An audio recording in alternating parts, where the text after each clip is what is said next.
राम राम मित्रांनो, मी अमोल कोळेकर पाटील. बीडमध्ये संतोष अण्णा देशमुखांची ज्यावेळेला हत्या झाली त्या वेळेपासून बऱ्याच गोष्टी अशा आहेत की ज्या गोष्टींची उत्तरं मिळणं हे बाकी आहेत. रोज नवीन नवीन प्रकरणं घडत जातात, त्यामुळे मीडियाला डायव्हर्ट होणं गरजेचं पडतं आणि मीडियाला डायव्हर्ट व्हावं लागतं. परंतु काही प्रश्नांची उत्तरं बीडमध्ये अजून देखील आपल्याला मिळायची बाकी आहेत. ती म्हणजे एकतर कृष्ण आंधळे हा पकडला जाऊ शकत नाही किंवा अजूनपर्यंत पोलीस त्याच्यापर्यंत पोहोचले नाहीत. ही शर्मेची गोष्ट मला तर वाटते. एखाद्या डिपार्टमेंटसाठी लाज असण्यासारखी गोष्ट आहे, कारण एक आरोपी आपल्याला चॅलेंज करतो. खास तर पुण्यातल्या घटनेवरनं ही गोष्ट समजून घ्यायला पाहिजे आपण, की ज्या पद्धतीनं त्या निलेश चव्हाणला नेपाळच्या बॉर्डरवरनं उचलला, त्या पद्धतीनं कृष्ण आंधळेला का तपास केला जात नाही. आणखी दुसरा प्रश्न असा पडतो की ज्याचं उत्तर मिळणं फार गरजेचं आहे, की वाल्मिक कराडला मदत करणारे, म्हणजे वाल्मिक कराड 1 महिना फरार होता, आपल्या सगळ्यांना माहिती आहे. या एका महिन्यामध्ये या पठ्ठ्याला कोणी कोणी मदत केली आणि वाल्मिक कराडला एका स्कॉर्पिओ गाडीतून पुण्यामध्ये CIDच्या ऑफिसमध्ये सरेंडर करण्यासाठी जो व्यक्ती घेऊन आला, तिथपर्यंत ज्यांनी ज्यांनी मदत केली त्या सगळ्यांची चौकशी झाली की नाही झाली, आणि जर झाली असेल तर त्यांना कुठल्या जेलमध्ये ठेवले की त्यांच्यावरती कुठली शिक्षा झाली, ह्याच्या संदर्भातले काही प्रश्न पडतात.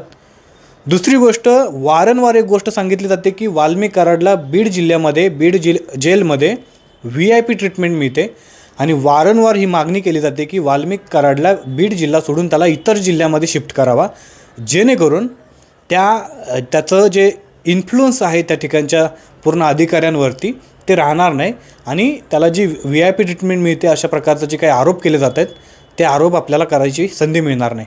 पण तसं कुठल्याही प्रकारचं घडलेलं दिसत नाही. आपल्याला सगळ्यांना माहिती आहे की वाल्मिक कराड हा मुख्य मास्टरमाइंड आहे संतोष अण्णा देशमुखांच्या केसमधला. आत्ता सगळ्यात चांगली आणि महत्त्वाची बातमी ही होती की वाल्मिक कराडची 2000 कोटी रुपयांची जवळपास संपत्ती जप्त करण्यासाठी राज्य सरकारने आपले जे विशेष सरकारी अधिकारी आहेत, वकील आहेत, त्यांच्यामार्फत कोर्टाकडे ती अर्ज दिलेला आहे. मला वाटतं 17 जूनला त्या अर्जावरती सुनावणी पार पडणार आहे आणि त्या सुनावणीमध्ये ही गोष्ट निश्चित होणार आहे की वाल्मिक कराडची 2000 कोटींची जवळपास संपत्ती जप्त करणारी चांगली गोष्ट आहे. परंतु याच गोष्टीला आपण धरून कृष्ण आंधळे अजूनपर्यंत फरार आहे ही गोष्ट आपण अजूनपर्यंत विसरू शकत नाही किंवा याबद्दल प्रश्न विचारायचे नाहीत असं होऊ शकत नाही. आपल्याला ते विचारावेच लागतील. दुसरी महत्त्वाची गोष्ट आहे, पुण्यामध्ये वैष्णवी हागवणे प्रकरण आपण सगळ्यांनी बघितलं असेल, आपण सगळे बघतोय, त्याला फॉलो करतोय, त्याच्याबद्दलची माहिती देतोय.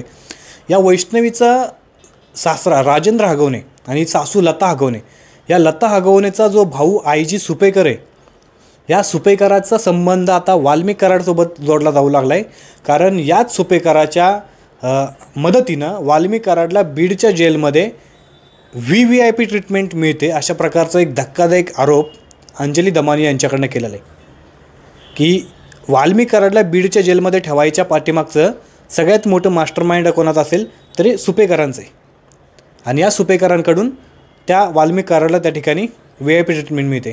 आता सुपेकरांचं आणि वाल्मिक कराडचे काय संबंध आहेत हे देखील आपल्याला चौकशी करायला पाहिजेत किंवा आपल्याला समजणं फार गरजेचं आहे.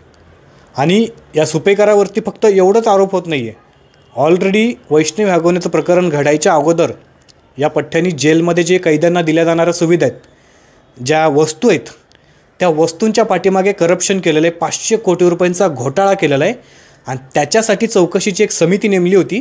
वैष्णवीचं प्रकरण घडायच्या आधीची गोष्ट सांगतो तुम्हाला मी, त्याची देखील चौकशी सुरू आहे. ज्या सुपेकरांची आणखी एक महत्त्वाची ह्यांच्यावरती आरोप आहे की 2012 साली एका PSI अधिकाऱ्यांनी यांच्या नावाची एक चिठ्ठी लिहून स्वतः आत्महत्या केली. त्यावेळेला ते जिल्हाधिकारी होते, जिल्हा अधीक्षक होते. त्याची अजून चौकशी झालेली नाही. मला वाटतं या सुपेकरांच्या संपत्तीची चौकशी झाली पाहिजे की नक्की यांची संपत्ती आहे किती. कारण आपल्याला सगळ्यांना माहिती आहे की साध्या एका ट्रॅफिक हवालदाराची देखील संपत्ती जेवढा पगार येतो त्याच्यापेक्षा जास्त असते. हे तर IG लेवलला पोचलेत आता. मग यांच्या सरकारकडनं पगारातनं जी मिळणारी संपत्ती आहे त्याच्या व्यतिरिक्त वेगळी संपत्ती किती झाली यांची ह्याची देखील चौकशी होणं गरजेचं आहे ना. कारण सुरेश दसाने बेकार म्हणजे अत्यंत गंभीर आरोप केला आहे. या पठ्ठ्याने 300 कोटी रुपये मागितले जेलमधल्या कैद्यांकडे, अशा प्रकारचा आरोप हा सुरेश दसांनी केलेला आहे. जर जेलमधल्या कैद्यांकडे हे व्यक्ती 300 कोटी रुपयाचे खंडणी मागत असेल किंवा अशा प्रकारची मागणी करत असतील तर त्यांनी किती माया जमवल्या असेल याचा आपण विचार देखील करायला नाही पाहिजे. धनंजय मुंडे साहेबांबद्दल असं सांगितलं जातं की ते आता विपक्षना केंद्रामध्ये होते. परवा दिवशी मला वाटते काल ते गोपीनाथ मुंडेंच्या स्मृतिस्थळावरती भगवानगडावरती ते गेलेले.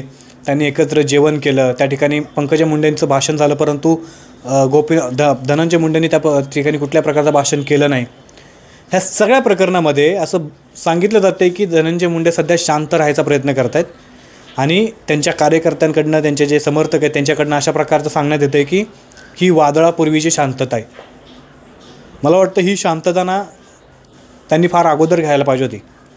त्यांनी अगोदर विचार करायला पाहिजे होता. शांतते विपक्षना केंद्रामध्ये जाऊन असं थोडंसं मन आपलं शांत करायला पाहिजे होतं की आपण काय करतो आहे, आपले कार्यकर्ते काय करतात, आपले चेले काय करत आहेत.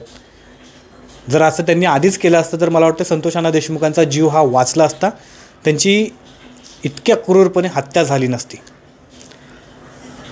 आणि त्याच्यानंतर देखील अजूनपर्यंत त्यांनी, मला वाटते माझ्या माहितीमध्ये तर अशा प्रकारची कुठली गोष्ट नाही की ते संतोष अण्णा देशमुखांच्या परिवारामध्ये धनंजय देशमुख असतील, वैभवी असेल किंवा त्यांची इतर आई असेल, वडील असतील, ह्या सगळ्यांची त्यांनी अजूनपर्यंत भेट घेतली की नाही, त्यांच्याशी चर्चा केली की नाही, मला अजिबात नाही वाटत. मला वाटतं खरं त्यांना प्रायश्चित्त पाहिजे असेल तर त्यांनी त्या कुटुंबाची जबाबदारी स्वीकारायला पाहिजे. त्यांनी त्या कुटुंबाशी जाऊन चर्चा करायला पाहिजे. सगळ्या गोष्टी त्यांनी त्या स्वीकारायला पाहिजेत की हा ठीक आहे, माझ्या चेल्याकडनं ह्या सगळ्या गोष्टी झालेल्या आहेत, त्याचं मला प्रायश्चित्त करायचं म्हणून. हे खरं प्रायश्चित्त असेल. विपक्षना केंद्रामध्ये जाऊन वगैरे त्यांना थोडीफार शांती मिळेल, पण जोपर्यंत अशा प्रकारचं ते प्रायश्चित्त करणार नाही तोपर्यंत त्यांना कुठल्याही प्रकारची शांती मिळेल असं मला तरी नाही वाटत. याच धनंजय मुंडेंच्या अडचणीमध्ये वाढ व्हायची आता शक्यता अशी वाढलेली की अंजली दमानिया यांनी धनंजय मुंडेंच्या विरोधामध्ये जे काही म्हणजे कृषी घोटाळा केलेला, शेतीचं जे काही औषध होतं, फवारणीचं जे काही औषध होतं, त्या सगळ्या आरोपांची त्यांच्यावरती एक आरोप केलेला की त्यांनी मोठ्या प्रमाणामध्ये कृषी घोटाळा केलेला आहे.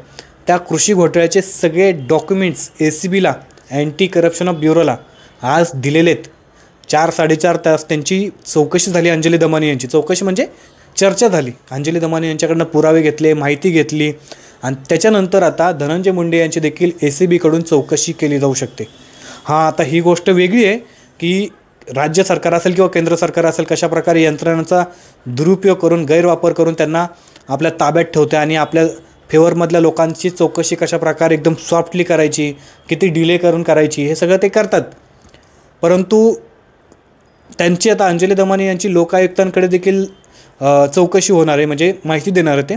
त्यातून खरं तर सगळ्यात जास्त आशय आहे की त्या माहितीमध्ये धनंजय मुंडे यांच्या संदर्भातले जे भ्रष्टाचाराचे आरोप झालेले आहेत त्याच्यातून काहीतरी ठोस निर्णय होईल आणि जर त्यांच्याकडनं काही चुकीचं काम झालं असेल, भ्रष्टाचार झाला असेल तर त्यांच्यावरती कारवाई देखील होईल.